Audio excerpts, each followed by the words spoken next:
6 na araw matapos salakayin ng Pogo Hub sa Porac, Pampanga, ang mga uniforming ito ang natagpuan ng mga otoridad sa isang kwarto.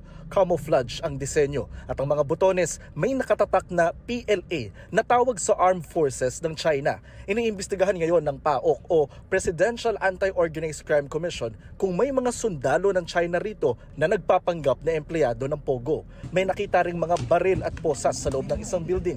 May natagpuan ding mga sex toy at mga damit pambabae na indikasyong posibleng may nagaganap umano ditong online sexual exploitation.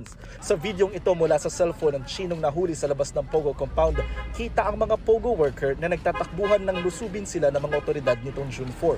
Sa isa pang video, kita ang mga Chino na nakaposa sa kama. May larawan din ng perang hinala ng PAOK ginagamit sa money laundering. May litrato rin ng bangkay, litrato ng isa pang lalaki na duguan ng likod, pati litrato ng hepe ng PAOK na si Yusek Gilbert Cruz.